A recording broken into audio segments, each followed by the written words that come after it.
তোমরা কেমন আছো বন্ধুরা? সবাই আশা করি সবাই ভালো আছো, সুস্থ আছো। আজকে আমরা জানবো রসুনের কি কি গুণাগুণ, আমাদের মানব শরীরের জন্য রসুনের কি আয়ুর্বেদিক উপকারিতা, কি কি রোগে। রসুন তো আমাদের প্রত্যেকের রান্নাঘরেই থাকবে অনিবার্য। রসুন আমরা নিত্য প্রয়োজনীয় রান্নাতে ব্যবহার করে থাকি। বিভিন্ন রকমের রান্নায় আমরা রসুন প্রয়োগ করি এবং রসুনের খুব উপকার বন্ধুরা, তোমরা হয়তো কেউ কেউ জানো। তো চলো ভিডিওটা আমরা শুরু করি। রসুনের গুণ। আমাদের মানব দেহের বিভিন্ন উপকারে রসুন একান্ত প্রয়োজনীয়। রসুন দুই প্রকারের হয়, বহুকোষী রসুন, এককোষী রসুন। এর মধ্যে এককোষী রসুন বেশি উপকারী।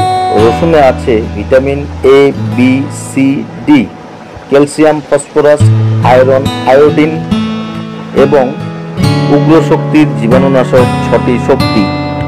রসুন তো আমরা বিভিন্ন প্রকারে খেয়ে থাকি, এর আগেও বললাম, বিভিন্ন রান্নায় প্রয়োগ করি। ঘিয়ে বা তেলে ভেজে শাক কিংবা তরকারির সাথে খাওয়া যায়। আটা বা ময়দার সাথে রসুন বেটে রুটি বা লুচি করে খাওয়া যায়। ছাতুর সাথে রসুন বাটা খাওয়া যায় এবং রসুনের চাটনি করে খেলেও মুখের রুচি ফিরে আসে। মুখে যদি রুচি নেই, খুবই উপকারী এই রসুনের চাটনি। গরম দুধের সাথে রসুন বাটা খাওয়া খুবই উপকারী। কাঁচা রসুন বা রসুন সিদ্ধ করে আহারের প্রথম গাছের সাথে খাওয়া খুবই ভালো। কাঁচা রসুন, কিন্তু কাঁচা রসুনের কেউ গন্ধ সহ্য করতে পারে না, কিন্তু খুবই উপকারী এই কাঁচা রসুন খাওয়া। এই কাঁচা রসুনের দুর্গন্ধ দূর করার উপায়, রসুনের খোলা ছাড়িয়ে টুকরো করে টক দইয়ের মধ্যে ডুবিয়ে রেখে পরদিন খাওয়ার আগে জলে ধুয়ে নিয়ে খেলে গন্ধ লাগবে না ও খাদ্য গুণাগুণ বজায় থাকবে। বন্ধুরা চলো জেনে নেই বিভিন্ন রোগে রসুনের ব্যবহার, কি কি রোগে রসুন ব্যবহার আছে সেটাই আমরা চলো জেনে নেই। প্রথমে বলছি বাতের বেদনায় প্রতিদিন 1 কোয়া রসুন গরম ভাতের সঙ্গে চিবিয়ে খেতে হবে। এছাড়া 50 গ্রাম সর্ষের তেলে 10 কোয়া রসুন ভেজে সেই তেল দিনে 2 বার করে মালিশ করলে খুবই উপকার পাওয়া যাবে এই বাতের বেদনায়।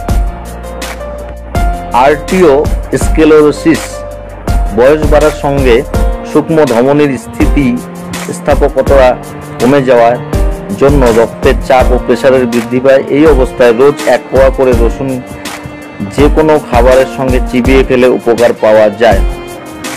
এমফাইসিসা, এ ধরনের হাঁপানি রোগে যাতে রোগীর নিঃশ্বাস ছাড়াতে কষ্ট হয়, 4 থেকে 5 ফোঁটা রসুনের রস জাল দেওয়া ঠান্ডা দুধের সঙ্গে মিশিয়ে রোজ 1 বার করে খেলে উপকার হয়। শুক্র তারল্য, 1 কাপ গরম দুধের সাথে 2 কোয়া রসুন বাটা খেলে শুক্র তারল্য দূর হয়, অস্থির বল বাড়ে, অস্থির ক্ষয় বন্ধ হয়। হাড়ের জন্য খুবই উপকারী রসুন। শরীর ক্ষয়ে 1 কাপ দুধে 2 কোয়া রসুন সিদ্ধ করে সেই দুধ খেতে হবে প্রতিদিন। এতে ক্ষয় বন্ধ হয়, শরীরের শক্তি ও ওজন বৃদ্ধি হয়। অকাল বার্ধক্য রোধ, প্রতিদিন 2 কোয়া রসুন ভেজে বা বেটে তরকারির সাথে আদা বা ময়দার ছাতুর সাথে মিশিয়ে খেলে উপকার পাওয়া যায়। যৌবন শক্তি ধরে রাখার জন্য প্রতিদিন 2 চামচ আমলকির রস ও 2 কোয়া রসুন বাটা মিশিয়ে খেতে হবে অত্যন্ত 2 মাস। এই ব্যবস্থা স্ত্রী ও পুরুষের জন্য প্রযোজ্য, উভয়ের জন্য প্রযোজ্য। পেটের বায়ুতে 1 কাপ ঠান্ডা জলে 3 থেকে 4 ফোঁটা রসুনের রস মিশিয়ে প্রতিদিন সকালে খেতে হবে, তাহলেই উপকার পাওয়া যাবে।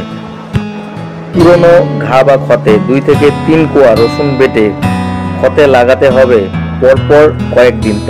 গরু মহিষের যদি ঘা হয়ে থাকে 5 থেকে 6 কোয়া রসুন বেটে সেই ঘায়ের উপরে পরপর লাগাতে হবে। এভাবে লাগালেই অতি শীঘ্রে ঘা সেরে যাবে। পায়ের তলায় গুপো বা কড়াতে রসুনের 1টি কোয়া আধখানা করে কেটে কড়ার উপর লাগিয়ে লিউকোপ্লাস দিয়ে আটকে দিতে হবে। এভাবে পরপর কয়েকদিন করলে কড়া সেরে যাবে। পুরাতন জ্বর বাড়ছে কমছে কিন্তু ছাড়ছে না, এরকম অবস্থায় 4 থেকে 5 ফোঁটা রসুনের রস ঘিয়ের সঙ্গে মিশিয়ে খেতে হবে রোজ 1 বার করে 3 দিন। মাথা ধরায়, বায়ুর জন্য মাথা ধরলে আধা ফোঁটা রসুনের রস নস্যির মতো করে নাকে টানলে মাথা ধরা সেরে যায়। টিবি প্রতিরোধে প্রতিদিন 1 কোয়া করে রসুন বাটা গরম দুধে মিশিয়ে খেলে টিবি হওয়ার ভয় থাকে না। কুকুর কামড়ালে প্রতিদিন 5 থেকে 6 ফোঁটা রসুনের রস গরম দুধে মিশিয়ে খেলে উপকার হয়। বর্তমানে হাসপাতালে চিকিৎসার প্রয়োজন আছে। সাধারণ সর্দি জ্বর হলে 5 থেকে 6 কোয়া রসুন কালো জিরের সঙ্গে সর্ষের তেলে ভেজে সেই তেল অল্প ঠান্ডা করে সেই তেল সারা শরীরে মাখলে, বুকে মাখলে সর্দি জ্বর থেকে উপশম পাওয়া যায়। এবং মুখে যদি রুচি না থাকে, সর্দি জ্বর হলে সাধারণত আমাদের মুখে রুচি থাকে না, সে অবস্থায় কিছু দুটো থেকে 3টে রসুন চাটনি করে খেলে, অল্প সামান্য ঝাল দিয়ে চাটনি করে খাবারের সঙ্গে খেলে মুখে রুচি ফিরে আসে। তো বন্ধুরা, আজকে আমরা জানলাম রসুনের ঔষধি গুণ, কী কী উপকারিতা, কী কী রোগে। তো রসুন তো সবাই খাও এবং রসুন খাবে। যদি ভিডিওটা তোমাদের ভালো লাগে অবশ্যই লাইক করবে, কমেন্টস করবে এবং বন্ধু বান্ধবী তোমাদের রিলেটিভের সঙ্গে শেয়ার করবে ভিডিওটি।